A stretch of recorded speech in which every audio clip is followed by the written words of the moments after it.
Voces, plataforma digital. En esta oportunidad estamos presentando este programa Otras Voces con un panel en donde vamos a hablar sobre acoso y linchamiento mediático normalizado como método anticorrupción. En esta oportunidad nos acompañan dos mujeres. Consideramos que son mujeres que han sido víctimas de esta práctica y que nos pueden brindar un análisis mucho más profundo sobre esta cuestión. En primer lugar nos acompaña Sandra Correa. Ella fue ministra de Educación durante el gobierno de Abdalá Bucaram y es considerada una de las víctimas quizás más atacadas por los medios, y que eso, por supuesto, generó repercusiones en su vida. Bienvenida, Sandra. Muchas gracias, Doris. Un placer. En segundo lugar, tenemos en esta oportunidad a Sofía Espín. Ella fue asambleísta y también por acusaciones en los medios que finalmente no se sostuvieron en la justicia, fue destituida de su curul en la Asamblea Nacional. Bienvenida, Sofía. Gracias a Doris, a Hoja de Ruta y a Voces por discutir estos temas que son fundamentales. Bueno, la idea de este panel es justamente hablar sobre cómo se está utilizando como estrategia el linchamiento mediático para poner en foco en las causas, los hechos de corrupción que irrumpen al menos en esta etapa en que estamos viviendo una pandemia constantemente. Tenemos, podríamos decir, cada semana o quizás con una velocidad mayor, nuevos casos, y podríamos ver como que existe un juzgamiento desde los medios previo a lo que determine la justicia. Pero antes de hablar sobre la actualidad, me gustaría, Sandra, que nos cuentes qué pasó, porque no es algo nuevo. De hecho, cuando usted era ministra, le tocó vivir ese ataque de la prensa. ¿Nos puede contar su experiencia?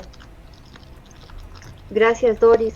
Bueno, esto ocurrió hace 24 años, ya casi va a ser cuarto de siglo, cuando nadie comprendía que los linchamientos sociales en la sociedad de la información y el conocimiento se ejecutan en las tribunas mediáticas, en donde los jueces, los árbitros y los fiscales son los operadores del escenario mediático, mal llamados periodistas. Yo recibí la confección de un escenario que es el acto 1 para proceder a un acoso mediático, que es robar fama y honor a la víctima directa, y luego la confección de un andamiaje, que es ya la imputación directa de un delito que la víctima nunca cometió.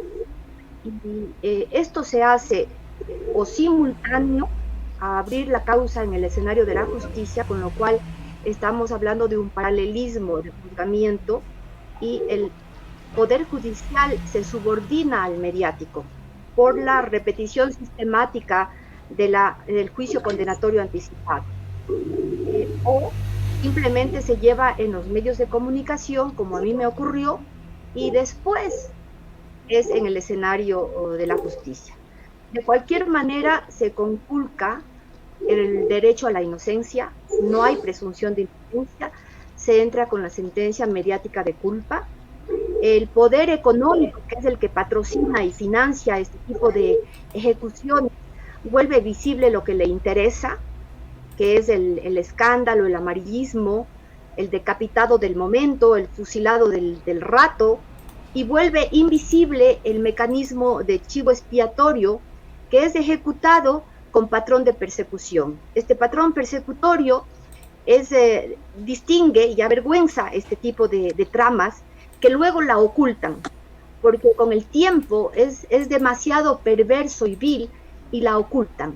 Entonces la víctima directa pasa del estado de indefensión psicosocial total por una reacción del entorno que es utilizado para la condena, y es callado también, porque nos educan para callarnos ante la injusticia, sea por miedo, sea por conveniencia con el que nos ataca, sea porque por mecanismo atribucional, como se llama en sociología jurídica, que es algo a deber hecho, de locos no le han de estar atacando, pero no nos educan para exigir que los seres humanos seamos procesados en la justicia y que nuestra mayor seguridad, porque nos educan para callarnos mediante las leyes, con el debido proceso y con un juicio justo y ante juez competente, que se determine la culpabilidad de una persona que es presumiblemente inocente hasta que vía sentencia condenatoria no se lo haga. En mi caso particular, a mí me dieron la sentencia mediática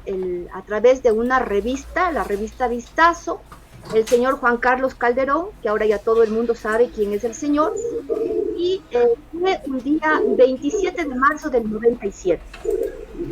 Después de 10 años de repetir la sentencia mediática, a mí me condenaron, después de 10 años, un juez en derecho.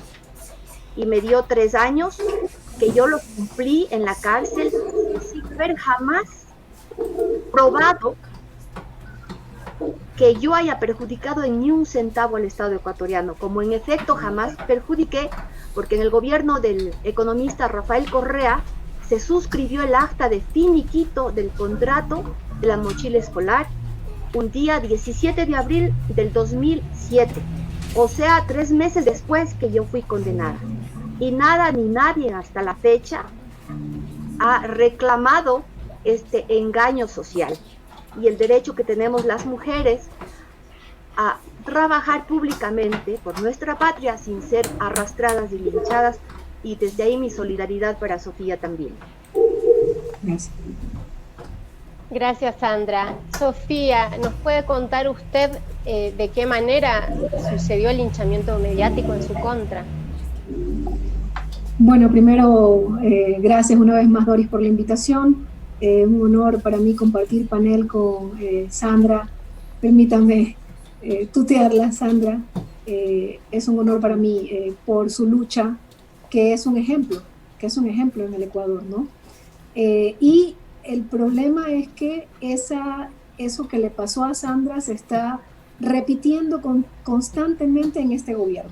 Se ha repetido, yo creo que ya hasta el infinito. ¿Cuántos compañeros nuestros han sido linchados mediáticamente, han sido sentenciados mediáticamente, han sido juzgados? Esa palabra la usaba, hay un juzgamiento mediático, de donde sí, los jueces se mueven un poco, prácticamente toda la población, los medios de comunicación le caen a este juez, incluso comienzan procesos sancionatorios a ese juez.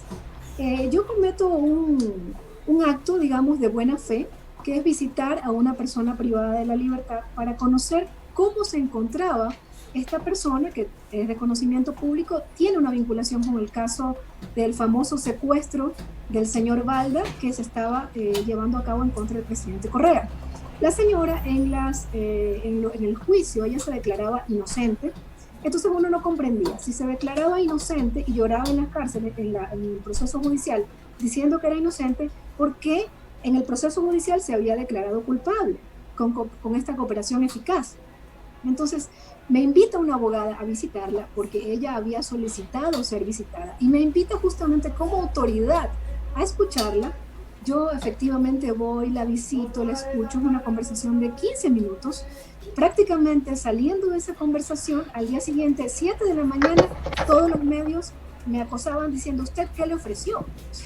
No le ofrecí nada, yo fui a escucharla, fui a preguntarle por qué se declaraba inocente, pero en el tema propiamente judicial se había acogido como culpable, que efectivamente ella había cometido un delito.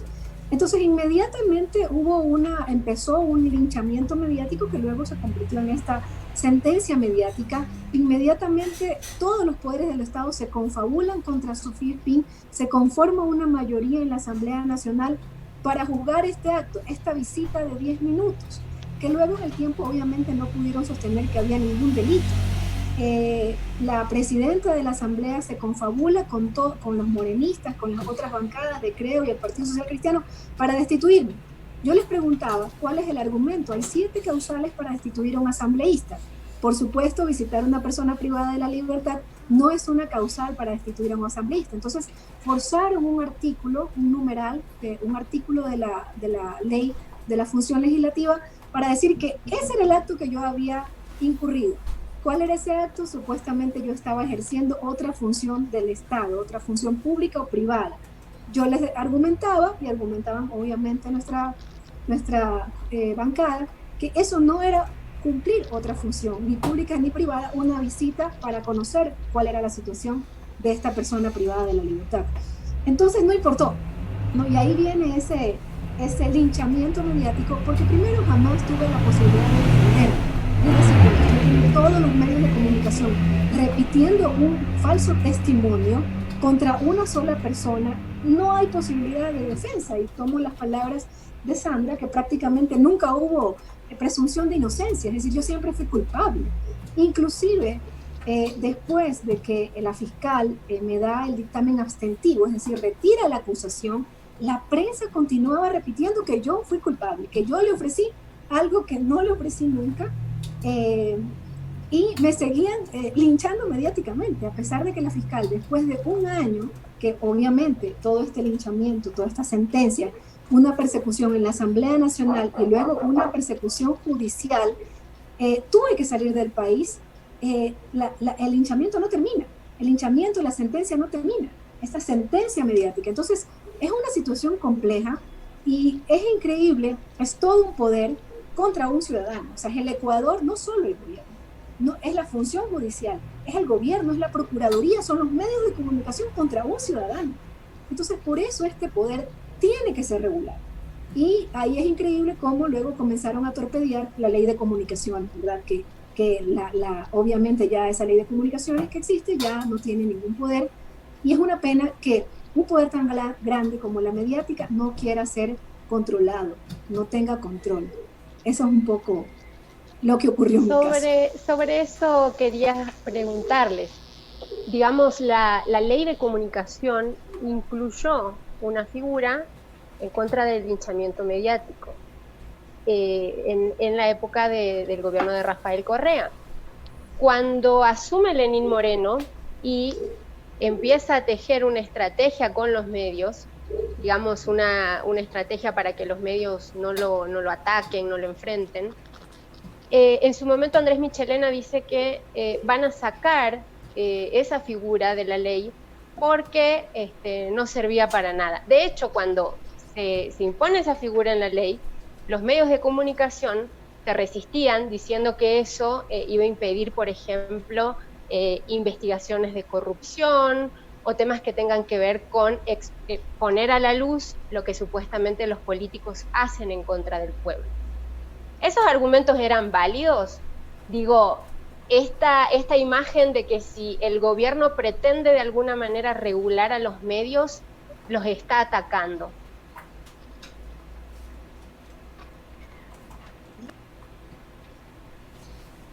Pero la libertad de expresión,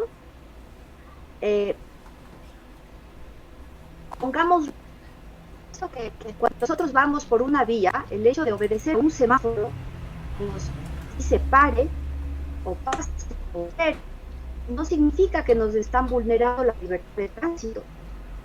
La regulación respecto a la libertad de expresión tiene que existir en una sociedad que se precie de ser civilizada.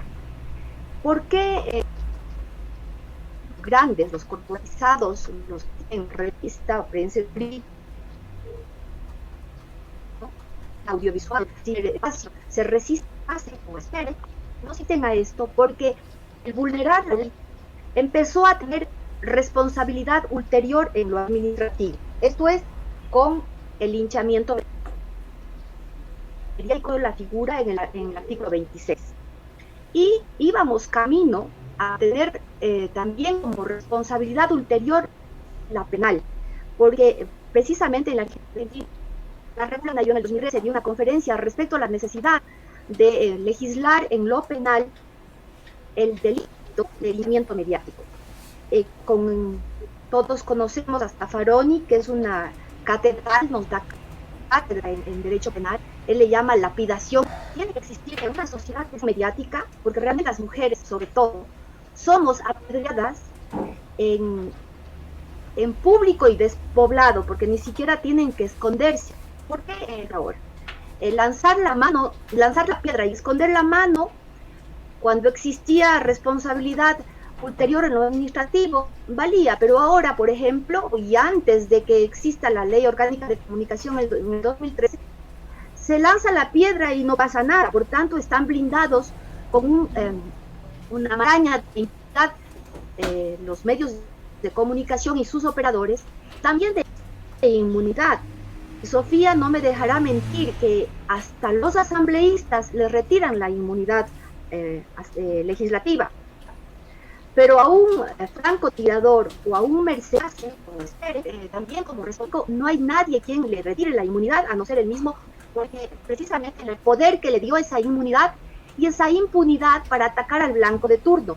Y aquí la regulación más grave me parece que como educadores todos, para yo deshacerme de alguien, tengo que enfermar al resto, para que me ayuden a derribar a ese que es mi rival, que yo decido que es mi rival en lo económico, en lo político o en lo filosófico.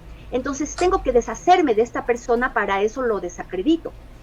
Pero los efectos ulteriores que ya vemos grandes, porque institucional, sí hay respecto a la afectación directa de la salud mental. Entonces vamos por allí en la sociedad ecuatoriana encontrando personas que tienen, por ejemplo, el síndrome de Nadia, pero ahora, por ejemplo, dicen que no, que esto es una novelería, el acoso y el linchamiento mediático. Tienen el síndrome de Estocolmo, que por ejemplo dicen, no, bien está, o sea, reproducen el patrón de los victimarios. Tienen el síndrome del emperador, pues, cuando están lejos de ellos, los medios de comunicación y sus operadores reconocen todo, pero cuando como abogados les llevamos a la palestra para que lo certifiquen, se aterran y no lo hacen. Yendo más a profundidad, hay un gran sector que se encuentra en estado de hipnosis gregaria, o sea, para ellos existe solo una versión de la realidad, solo una versión de los hechos. Y lo más grave es el estado de disociación psicótica. Aquellos a quienes si usted les menciona algo y íbamos camino a tener diferente a lo que es su pensamiento y su creencia, son capaces de todo. O sea, nos han enfermado a toda la población. El derecho humano a la salud mental, a la salud psíquica, ha sido atropellado a los 17 millones de ecuatorianos. Y los que nos resistimos a ser enfermados, a ser alienados, a ser conducidos al estado de sitio mental o de asasa intelectual, somos vistos como copartícipes de los que este sector llama corruptos. Para mí, como educadores, el mayor medio usado para atacar la corrupción es que este medio sea anticorrupto, porque usted no puede defender un Estado sano en cuanto a la ética y a sus valores y principios con medios que se contrapongan a la ética, a los principios y a la ley. Para cerrar esta parte, me gustaría decir que la dinámica del acoso y el linchamiento mediático es pasar del silencio de la ley, o sea, no se usa la ley, a la ley del silencio, y a nadie hable porque ya pasó. Entonces, el que insiste en hablar es que vive en el pasado, que se vive quejando, que no ha superado una serie de subjetividades que no se comprenden sino como lo constitucional, como el derecho que tenemos los seres humanos a entender la verdad, que es un principio justo respecto a la afectación a una educación nos vaya edificando, no envileciendo, no haciéndose pandemia esto de inventar, porque a unos nos inventan lo que nunca existió y a otros, como en el caso que nos decía Sofía, lo que va a visitar, que es un hecho de ella, es contado con perversidad, con malicia, para que sea visto como algo corrupto. Entonces, el acoso y el linchamiento forja lo que no hay, o lo que hay lo cuenta de manera perversa e insana. Sofía, Sandra nos contaba esto, ¿no? Parece que lo único que no se puede regular son los medios. Los medios siempre, los medios y los periodistas también como personas individuales siempre hablan de que se rigen de sus propios códigos deontológicos, que se encargan de contrastar, de investigar, de chequear fuentes. ¿Esto sucede? ¿Es real que los medios chequean o hay todo un montaje y una construcción para hacer parecer lo que es como lo que no es? Definitivamente no hay tal contraste. Me quedo con lo último que nos decía Sandra. Por ejemplo, en el caso mío, hicieron pensar que era delito que un asambleísta visite a una persona privada de la libertad. Lo repitieron tantas veces, lo satanizaron, no, lo hicieron ver como algo malo, perverso, corrupto, pero jamás, por ejemplo, contrastaron con las visitas que hacían otros asambleístas, por ejemplo, al señor Galolar, que es una persona que en el Ecuador todos sabemos por qué él estuvo preso. Ahí estaba bien. Si los asambleístas luchaban por la libertad del señor Galolara, estaba bien. Pero si Sofía Espín visitó a una PPL para conocer qué era lo que pasaba, ahí estaba mal. O sea, hicieron creerle a la población que una visita de 15 minutos era algo corrupto, algo malo. Pero no solamente eso, ¿no? Les cuento otra experiencia. Alguna vez cuando yo estaba en La Paz, una periodista en Vistazo sacó un reportaje sobre mi caso, sobre un crédito hipotecario. Y normalmente la gente de clase media saca un crédito hipotecario a 25 años plazo. Lo escribe de tal manera como si eso había sido un acto corrupto. Yo me reía mucho porque decía, esto es lo que hace la clase media. Todo el mundo saca créditos por sus casas a 20 años, a 15, 20 años, porque es la manera como puedes ir pagando poco a poco tu vivienda. Pues esta persona lo hacía ver como los favores que le hacían al asambleísta Espín. Bueno, resulta que los favores se los hacen a toda la clase media. No solo eso, hace pocos días el Expreso una vez más saca un listado de 30 asambleístas corruptos y me menciona cuando yo fui sobreseída, cuando no le debo nada a la justicia, cuando la fiscal general retiró la acusación porque en realidad nunca hubo delito.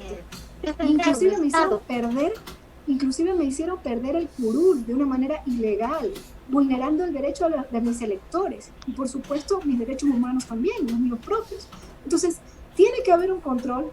Controlan jamás me dieron el espacio. Cuando fue lo de la visita, ¿no? Este linchamiento y esa sentencia mediática, jamás me dieron la oportunidad de contar mi versión. Pero además, medios que contar. Aunque lo hubiera hecho, no hubiera podido. No. Hola. Sí, te escuchamos, Sofía. Ya. Aunque lo hubiera hecho, es, como yo decía, todo un poder contra un solo ciudadano repitiendo una falsedad. Ahora último, decían que yo iba a poner una demanda para volver a la Asamblea Nacional y lo tomaron como una verdad absoluta, nunca me consultaron. Cuando me consultó Hoja de Ruta, cuando me consultó Pichincho Universal, les dije que yo no quería volver a una asamblea tan desprestigiada, pero ellos impusieron una nueva verdad. La asambleísta Espín va a regresar y va a demandar y quiere volver. Entonces no es cierto, es parte de las maneras que usan la prensa para defenderse. Y en el camino, por supuesto, han intentado, como en este periodo, destruir una corriente política. Porque en el caso de Sandra, de la doctora, fue un caso, pero ahora lo han repetido hasta el cansancio. ¿Sabes cuántos compañeros míos le han hecho este juego de acusarnos de corruptos de manera injusta, de manera antidemocrática, de manera burda e ilegal? Bueno, hablando justamente de esto, ¿existen hoy, ustedes pueden identificar a otras figuras que en la actualidad estén siendo víctimas del linchamiento mediático?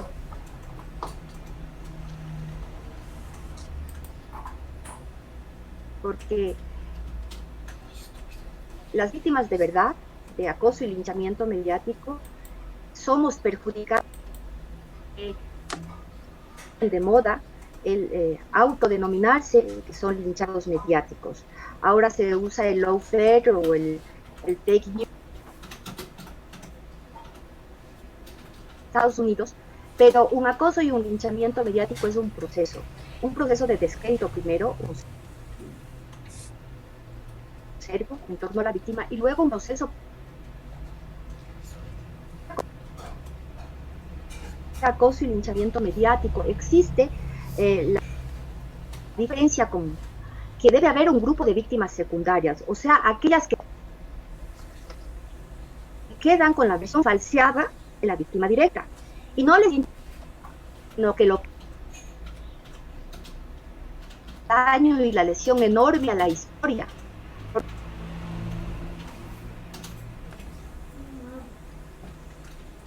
Que al ponerles, y ahí es donde precisamente tiene que entrar el periodismo de verdad, el periodismo investigativo, que saque a la luz el contraste de lo unísono, ¿no?, que es un acoso y un linchamiento mediático. Borges, tu país, se trata de una bellaquería o se trata de una estupidez. Y en el acoso y el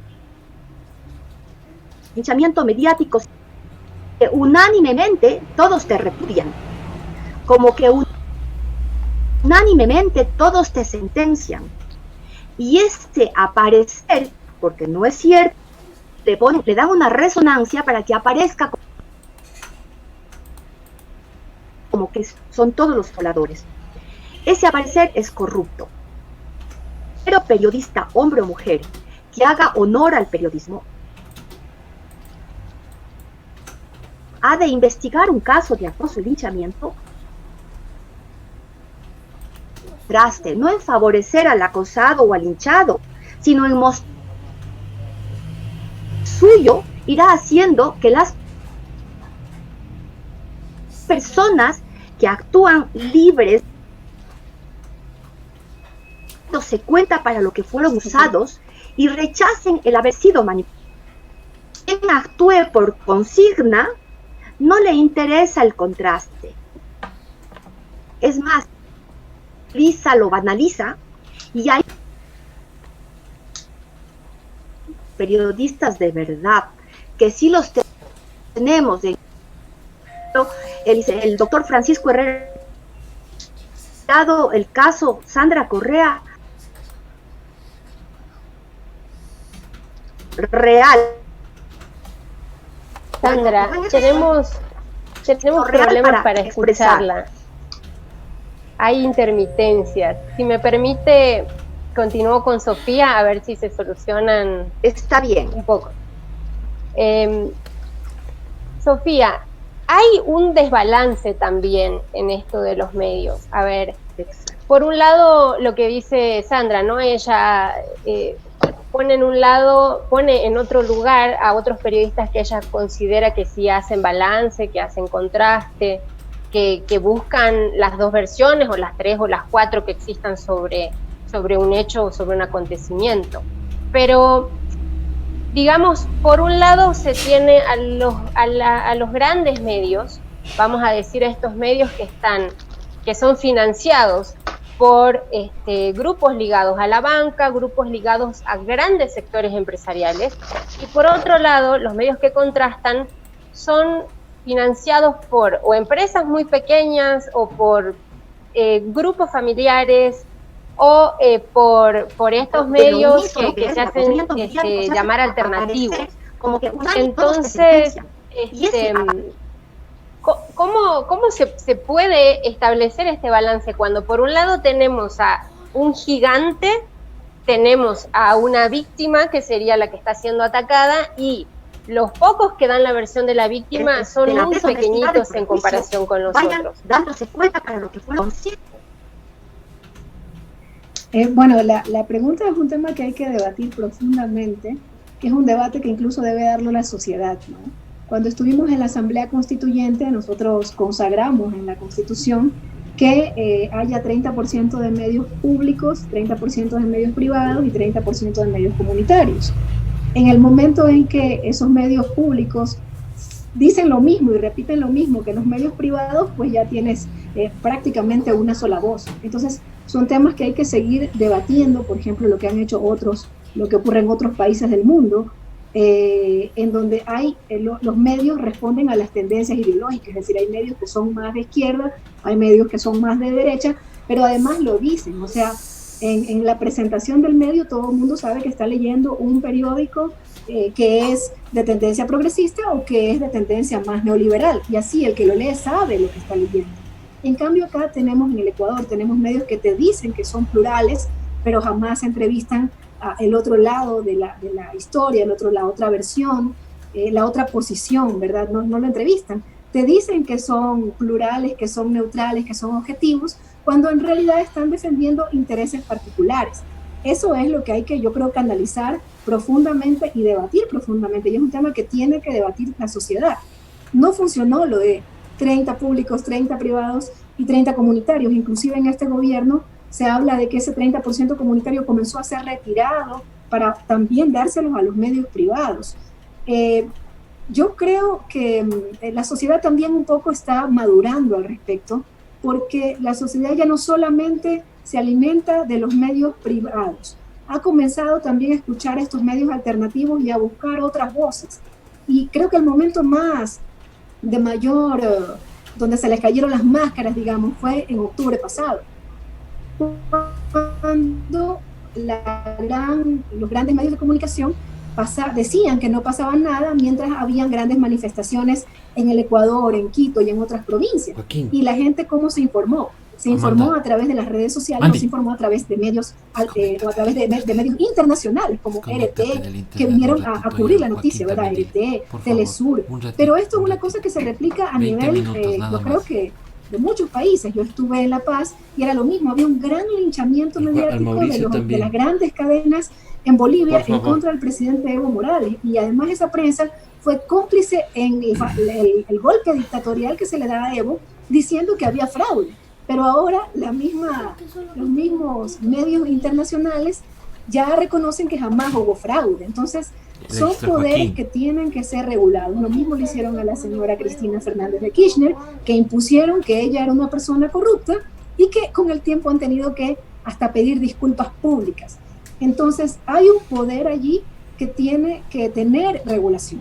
Y que, bueno, esperamos que en estas próximas elecciones sea un tema que deba ser obligatoriamente debatido. Nosotros intentamos, la Revolución Ciudadana intentó con la ley de comunicaciones tener ese control, pero nos damos cuenta que se sembró en esos medios justamente que tú mencionas, esos grandes medios corporativos, causó muchísimo odio. Es decir, no quieren tener ninguna ley que los controle y quieren tener libertad de linchar mediáticamente y de dañar la honra de las personas, y eso yo creo que no se puede permitir. Sofía, ¿usted considera que las figuras, vamos a decir, los líderes del correísmo, además de usted, digo, de su caso particular, han sido víctimas de linchamiento mediático, tanto las personas que han tenido una sentencia, como el caso del ex vicepresidente Jorge Glass, o los asambleístas que después del paro tuvieron que refugiarse, o en el caso de la prefecta de Pichincha, Paola Pavón? Sin lugar a duda. Por eso decía, comienza ya no solamente un linchamiento y una sentencia mediática, sino que comienza una persecución hacia un grupo político determinado. Es decir, tengo que eliminarlo para poder yo seguir gobernando y para tener hegemonía y para estigmatizar a ese otro. Entonces el estigma para nosotros era corrupción. Por supuesto, no ha funcionado. Y no ha funcionado gracias a que tenemos estos medios alternativos donde hemos podido contar nuestra verdad y defendernos de alguna manera, pero tampoco no podemos decir que estos medios alternativos ya alcanzaron los niveles de los grandes medios corporativos. Pero en el caso del vicepresidente Jorge Glass, yo recuerdo cómo todos los medios de comunicación decían, hay 10 indicios de corrupción. Y tú dices, bueno, 10 indicios es una cosa muy grave, pero cuando tú comenzabas a analizar cada indicio, el uno era el nombramiento como vicepresidente, el otro era el nombramiento como contralor, el otro era el nombramiento de la secretaria. O sea, eso no son indicios, no, la gente entiende, indicios son casos concretos, pruebas concretas en contra de él. Y después de 3 años, nosotros vemos que al vicepresidente Jorge Glass no se le encuentra un dólar mal habido, no se le encuentra una offshore, no se le encuentra un bien mal habido. Sin embargo, esos que atacaban al vicepresidente, que intentaron dañar su honra, que intentaron lesionar la imagen de él hacia el pueblo ecuatoriano, sí son los que tienen offshore, sí son los que tienen, que sacan dinero del país para ponerlo en protección, digamos, fuera del país, cuando inclusive intentan aparentemente acabar con la dolarización. Y ahí yo voy, la reflexión sobre el título que ustedes habían puesto para esta conversación, ¿no? Normalizar el linchamiento mediático para normalizado como método anticorrupción. Es decir, dañar 3 años hablando de anticorrupción y persecución para además encubrir que estaban saqueando el país. O sea, eso es muy grave y hay que analizarlo y hay que transparentarlo. Han usado el famoso tema de la corrupción y la persecución y perseguir a los corruptos, cuando en realidad Paola Pavón la encerraron 2 meses por un tuit. A Virgilio Hernández también lo apresaron más de 2 meses por pedir que la Asamblea Nacional se reúna y debata la grave conmoción que estaba ocurriendo en ese momento en el país, y por eso lo pusieron más de 2 meses preso a Ricardo por un discurso, a Ricardo Patiño. Entonces, va más allá ya de solamente un linchamiento mediático, como decía Sandra.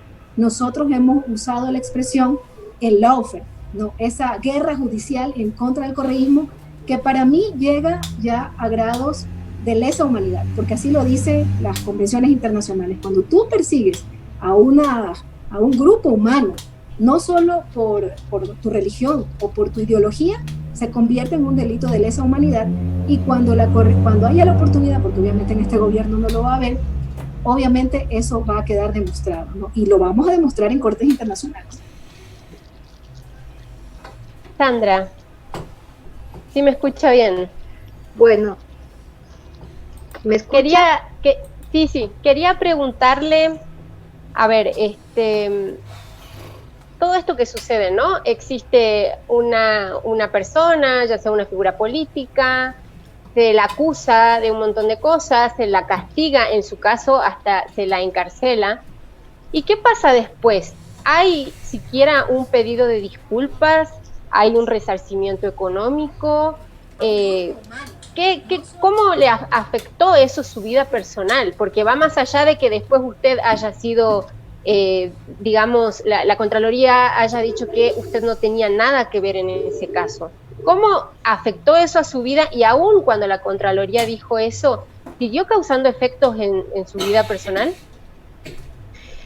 Bueno, eso tiene que ver con que hay personas que eligen quedarse con la versión falseada de la víctima. Y esa ya es una elección individual. Sin embargo, yo no soy ingenua en creer que intentan afectar la honra y no lo logran. Mentira, sí afectan la honra. Sí hay daño, sí hay consecución de ese delito. Los abogados decimos que varios indicios hacen una evidencia y varias evidencias hacen una prueba. Aquí no existe ese enlazamiento de indicio, evidencia y prueba. Por indicio se condena y por pruebas, habiendo pruebas, se sobresee. El hecho de que a mí me dieron una sentencia sin ninguna prueba en mi contra, o sea, Sandra Correa, siendo inocente, tuvo 3 años de prisión a los 10 años que la sentenciaron en medios de comunicación. Y durante los 10 años del gobierno de Rafael Correa yo defendí mi derecho a la verdad y la justicia, y lo sigo haciendo, porque nunca se me reparó públicamente como atacada públicamente fui. Sin embargo, por mi lucha jurídica ante una noticia judicializada, uno de los exministros del gobierno de Rafael Correa, me refiero al señor Freddy Ehlers, sí tuvo que ir a la casa donde mis padres a pedir disculpas porque se había equivocado. Le honra a él haberlo hecho, a los 18 años, pero lo honra haberlo hecho. Otros no lo hicieron. Él, ante Fiscalía, yo presenté la denuncia de delito de odio con medios de comunicación, y bueno, sí acepté un acuerdo reparatorio que implicaba un reportaje de 18 minutos, 1 minuto por año, para que vea usted los niveles de indefensión y de que existe un año por un minuto, pero se lo hizo. También he recibido disculpas públicas de otros sectores, pero de los sicarios mediáticos directamente aún no. Yo digo aún no porque es mi causa de vida defender el derecho que tenemos los seres humanos a la verdad y a la justicia. Y para Sofía no es un tema de batalla legal solamente, es un tema de educación social. Tenemos que educarnos para rechazar las injusticias de todos, así sean de los contrarios. Hace que nos alejemos del prejuiciado y no lo apoyemos y a veces dejemos las causas a medias. El gobierno de Rafael Correa tuvo una estelaridad fundamental para esta patria que fue el CORDICOM, Consejo de Regulación de la Información y la Comunicación. Y sorpréndase, habiendo tenido que sacar un reglamento de aplicación del artículo más polémico de la Ley Orgánica de Comunicación, como fue el 26 del linchamiento mediático, nunca se lo hizo. Entonces con eso apoyaron a que la derecha económica diga que el linchamiento mediático es una entelequia, que no existe. De tal suerte que yo pensaría que los consejeros del CORDICOM que estuvieron durante 5 años allí para obedecer a la voluntad del pueblo, que sí la obedeció el presidente, deberían dar cuenta de en qué medida generaron herramientas para que los ciudadanos no estemos en este estado de indefensión que estamos, como usted bien señala, Doris, porque tenemos como el 85% de medios privados. Ante eso, ¿qué porcentajes son alternativos? Será un 5%. Y pongamos que 10 sean comunitarios. No hay posibilidad de defensa en esa inequidad. Por eso es que tenemos que hacer la tarea bien y completa.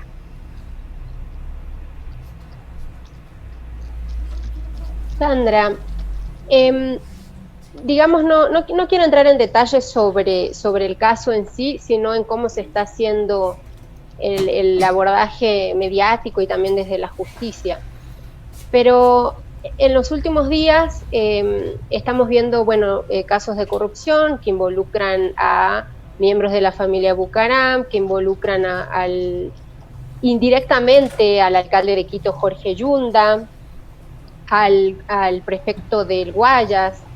A mí lo que me llamó la atención, y creo que también debe haber ocurrido con la ciudadanía, es que, por ejemplo, en el caso de Jorge Yunda, se han metido incluso con uno de sus hijos, ¿no? A exponer al hijo sobre un caso. O sea, por un lado dicen, estamos investigando la supuesta corrupción de algunos allegados, algunos gerentes de empresas públicas de Quito, pero por otro lado se expone a los familiares que, en todo caso, de ser culpables, no tendrían que ver en esta cuestión.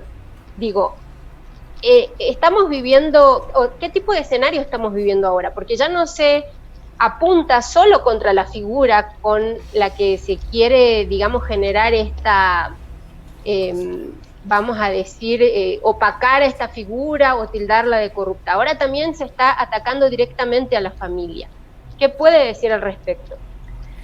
Bueno, primero que debemos partir de la realidad. Y la realidad es que los atacantes, en este caso de un acoso y linchamiento mediático, que usan un medio corrupto para decir que luchan contra la corrupción, ya imaginarás qué nivel tienen. Ninguno. Entonces, al no tener ningún nivel, ningún límite, ni ninguna ética, pueden atacar al blanco de turno con su familia, con su pueblo, con su sociedad. En España está tipificado el delito de trato degradante y significa que quien es responsable del delito de trato degradante no le interesa toda la normativa de los derechos humanos. Ellos viven al margen de la ley. Solo el que paga es el que manda. No obedecen a ningún marco jurídico. Entonces, mal hacemos en pretender, y perdone el ejemplo, que el gato aprenda a ladrar y el perro aprenda a maullar. Los atacantes no les importa la norma, no les importa su familia, no le importa si usted es mujer, no le importa si usted está enferma. Le digo porque lo he vivido y lo sigo viviendo en 24 años. Mi madre ya falleció con una enfermedad consecuencia de todo el dolor que ella tuvo que experimentar. Usted, si tiene hijos, Doris, o si Sofía tienen, imaginarán lo que ella vivió al ver atacada y triturada a su hija. Entonces, debemos ocuparnos de atacarles, sí, pero con el contraste. Y ese contraste de la historia no contada que a ellos les avergüenza inclusive porque es perversa, es la que vamos a llevar a cortes internacionales, como dice Sofía. Pero para eso primero se tiene que luchar en cortes nacionales y darles la certeza a la función judicial de que en este país los medios de comunicación no son los jueces. Yo escribí un libro hace 20 años que se llama Ecuador, Noticia Política Judicializada. No es que la justicia se ha politizado, Doris y Sofía, es que la política se judicializó, que la noticia se judicializó. Y esa judicialización de la noticia y de la política se consigue con medios tramposos, fraudulentos y corruptos. Ojalá un día en el Ecuador podamos legislar para que haya responsables de delito de trato degradante, que son quienes viven de espalda a la ley. Y para redondear, el hecho de que divulguen mucho unos casos y otros se los callen, la función del chicle en la boca de una persona es aliviar su estado de ansiedad o disimular un olor desagradable. Igual ocurre en la política ecuatoriana. Toman a ciertos personajes, a ciertos casos, y le dan cual un chicle social para aliviar la ansiedad o desvirtuar la fetidez. Entonces, ojo, cuando en el Ecuador mucho limpian o mucho ensucian, hay que dudar qué es lo que están ocultando y qué es lo que están queriendo que no veamos, mientras nos distraen con casos del señor Bucarán o con casos del señor Yunda o con casos del señor Morales.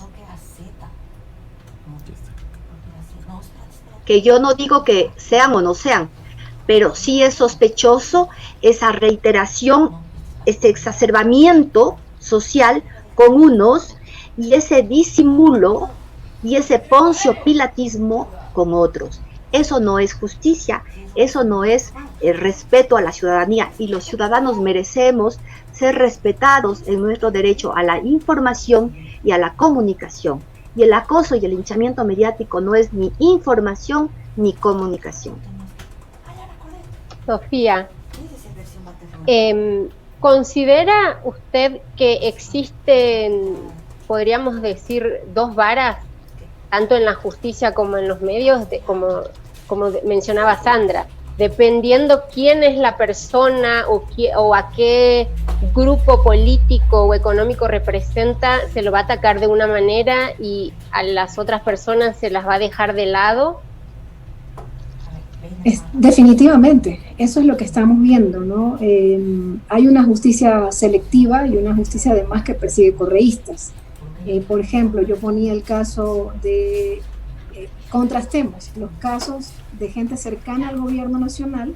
Por ejemplo, la señora Ocles, ¿no, verdad?, que está siendo investigada por sobreprecio en kits, ella se está defendiendo en libertad, ¿no? El señor Paul Granda, por sobreprecios en mascarillas, se está defendiendo en libertad.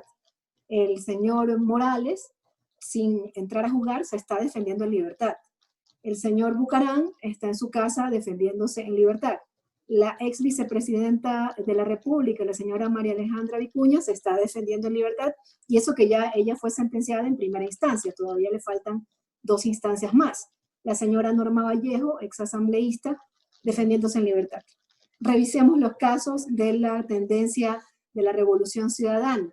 A Sofía Espín le pidieron prisión preventiva, a Jorge Glass le pidieron inmediatamente prisión preventiva, a pesar de que él tenía consigo policías y militares que garantizaban, como era vicepresidente, tenía la obligación de llevar seguridad, y era ilógico e irrisorio que él iba a fugarse del país, pero argumentando que se iba a fugar del país, le dieron prisión preventiva de manera anticipada al presidente Rafael Correa, a Sofía Espín, a la compañera Paola Pavón por un tuit, al compañero Virgilio Hernández también, al compañero Ricardo Patiño por un discurso, y los compañeros que tuvieron que refugiarse en México. Entonces, es clarísimo, ¿no? Es clarísimo que si usted es cercano al régimen, tiene un tratamiento.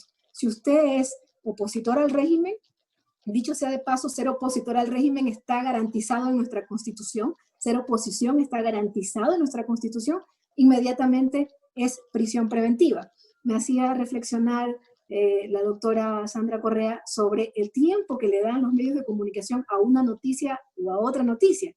Yo creo que el caso INA, el caso que apunta al presidente de la República por una coima, digámoslo así, por la construcción del proyecto Coca-Cola Sinclair, que se dice, justamente Ronnie Aliaga, que me reemplazó en mi curul, lo ha denunciado con fuerza. Ese caso yo creo que tiene menos tiempo en prensa que el tiempo que me dedicaron a mí. Que el tiempo que me dedicaron a sentenciarme y lincharme mediáticamente por una visita a una persona privada de la libertad. Entonces, ¿por qué ocurre eso? La prensa debería responder. ¿Por qué han investigado tan poco el caso INA Paper, pero el caso de Sofía Espín en ese momento tenía al parecer que encubrir algo más, ¿no verdad? Que me dedicaron casi 3 semanas o un mes para lincharme y lograr que me destituyan y luego que me persigan en el campo judicial. Bueno, lo que ustedes exponen es lo que los periodistas conocemos como agendas mediáticas, ¿no? Muchos teóricos que analizaron este tema dicen que los medios no nos pueden decir cómo pensar, pero sí sobre qué pensar. Entonces, si bombardean constantemente con una noticia, la ponen, por ejemplo, los noticieros comienzan a las 1 de la tarde, la primera noticia es sobre un hecho y chiquitito al último va otra, seguramente uno va a estar pensando en esa primera noticia a la que le dedicaron 5 o 10 minutos y no a la que le dedicaron 1. Lo mismo sucede si le dedican un mes o si le dedican un día. Eso es preocupante porque, como bien decía Sandra, ¿cómo es eso que ella, por ejemplo, fue atacada durante meses constantemente por diferentes medios de comunicación, pero cuando pudo hablar, se le dieron minutos? No existe, vamos a decir, un balance. Entonces, ¿cuál es el desafío a futuro? ¿Cómo se puede hacer para evitar que estas conductas se sigan repitiendo en los medios de comunicación y que tengan un correlato en la justicia, que supuestamente lucha contra la corrupción, pero muchas veces dicta sus sentencias basándose en esos prejuicios que instalaron los medios en la sociedad y también en la propia justicia? Yo pensaría, Doris, si me permites, solo como referencia, porque no me agradan las comparaciones. Yo estuve 13 años con orden de prisión preventiva. 13 años. Es absolutamente alarmante que a una persona le tengan con orden de prisión preventiva 13 años. Además, el acoso y el linchamiento mediático no parte de una investigación periodística. Y eso para Sofía, nadie ha investigado el caso de la asambleísta Sofía Espín. Se forjó un caso para la asambleísta Sofía Espín. Por eso es que yo llamo a los periodistas de verdad y a los medios que realmente hacen un buen uso del espectro radioeléctrico que tienen y que todos los ecuatorianos somos copropietarios, para dueños, es la palabra, a que usen ese espectro radioeléctrico y ejerzan su función, ahí sí investigando, porque eso sí sería una investigación periodística. El acoso y el linchamiento mediático no viene de una investigación periodística, precisamente por no hacerlo es fraudulento. ¿Y qué hacer? Que todas las personas tenemos que respetarnos a nosotras mismas y por ende a los demás. Cuando alguien nos viene a contar una sola versión de un hecho o de una persona, tenemos derecho al contraste y tenemos el derecho y el deber ético de decir, déjame ver otra versión. Le llaman veraz a eso los periodistas.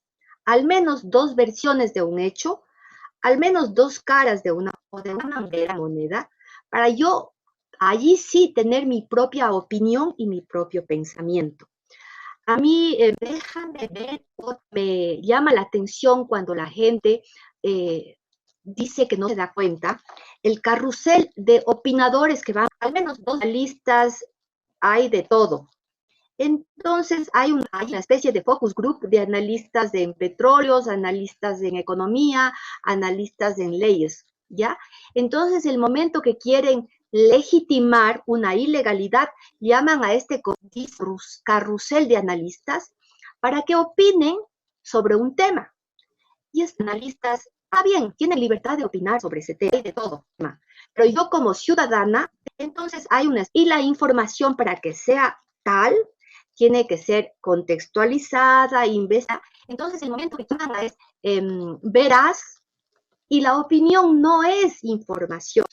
Entonces, y está bien, tienen libertad. Opinadores y con opiniones que pueden ser muy respetables quienes las emiten, pero no es respetable lo que hacen, con que nos están informando. Y este carrusel de opinadores u opinadoras de determinado confundido son los funcionales con que nos están informando. Y ya hablamos ahora, va a haber más Doris, y esa matriz de opinión luego va a sustituir el Estado de Derecho, porque es el Estado de opinión el que prevalecería. Yo me sumo y del estado de opinión y pido también que se sumen todos aquellos ciudadanos bien, que les interesa que en base a conocimiento tomemos nuestras decisiones. Para quienes no quieran esto y vivan del fraude, ¿para qué les vamos a invitar? Si ya tienen su juicio condenatorio anticipado. El otro día en un tuit le decía a este señor que es Bonil, que estaba emitiendo juicio condenatorio anticipado de un tema, me dijo que el hecho de que es juicio es porque no es polémico. Y es tanto que se creen ellos los que dan veredictos, que cuando ellos emiten un juicio condenatorio anticipado, este ya no es polémico. ¿Por qué? Porque todos tenemos que subordinarnos a él. Entonces tenemos trastocado todo. Y esa sería la invitación, querida Doris, a que aprendamos a darnos el permiso de dudar, aprendamos a amar la verdad y a practicar la enmienda, y aprendamos a pedir disculpas, no como sinónimo de que tú tenías la razón o yo tenía la razón, sino que nos debe interesar más la posibilidad de relacionarnos entre nosotros y de ser una sociedad no desocializada y no deshumanizada, menos todavía vilmente construida. Gracias. Sofía, nos quedan menos de un minuto, lo más breve que pueda ser, para decirnos cuál es el desafío, ¿no? Para salir de este juego que tiene a unos como víctimas y a otros como victimarios. Sí, yo quería comentar justo lo que decía la doctora Correa sobre que la idea no era un poco politizar el tema, ¿no? Cuando yo hablaba de justicia selectiva, ¿por qué con nosotros actúan de una manera y por qué con los cercanos al gobierno actúan de otra manera? Yo le decía a mi militancia, a nuestra militancia, que si era un error que ellos estuvieran defendiendo en libertad. Y no, yo estoy de acuerdo, que se defiendan en libertad. El problema es por qué a nosotros sí nos daban prisión preventiva. la prisión preventiva es de último ratio, como dicen los abogados, es cuando ya no hay otras maneras para que tú te presentes al juicio. Eso es importante. Y aquí me olvidaba de un caso que no lo mencioné. El día de ayer fue sobreseída la compañera Alexandra Arce. Ustedes saben lo que hicieron con ella. Se la llevaron esposada, como rehén, fue blanco de todos los ataques, cuando en realidad nunca intentó darle un golpe de Estado al gobierno nacional. Entonces, hay mucho trabajo por hacer. Yo estoy de acuerdo con la doctora, y gracias por este panel, hay que decirlo, porque nos permite debatir. Yo creo que la población tiene que comenzar a apropiarse y comprender que ese espectro radioeléctrico que lo mencionaba justamente Sandra, es de los ecuatorianos, y no está bien que sea mal usado. La gente entiende, por ejemplo, la CNT es nuestra, dicen, no, si es nuestra, que no la vendan. Correos del Ecuador es nuestro, que no lo vendan. El ferrocarril, no quiero que lo vendan. Pero la gente no comprende que sobre eso que han montado estos medios de comunicación que hacen lo que quieren, ese espectro radioeléctrico es de los ecuatorianos, y que tiene que tener reglamentación, y que no debe vulnerar los derechos humanos de los ecuatorianos, y que tiene que respetarse esos derechos humanos de los ecuatorianos. Entonces, ahí hay mucho trabajo que hacer en el campo educativo, y también, por supuesto, intentar cumplir lo que dice la Constitución, pero el debate está ahí. Hay mucho que debatir, y espero que se debata ahora en las elecciones que vienen, si es que se dan las elecciones, si es que se dan, porque estamos viviendo momentos complicadísimos en medio de esta crisis económica, gubernamental, y en medio de la pandemia. Muchas gracias, un honor para mí estar con la doctora Correa, y gracias, Doris, y a nuestro director César por esta invitación. Bueno, yo les agradezco a ustedes por haber participado de este panel, a los compañeros de Hoja de Ruta, a los compañeros también de Voces, y por supuesto a la audiencia que nos está mirando, y decirles como periodistas que el derecho a la información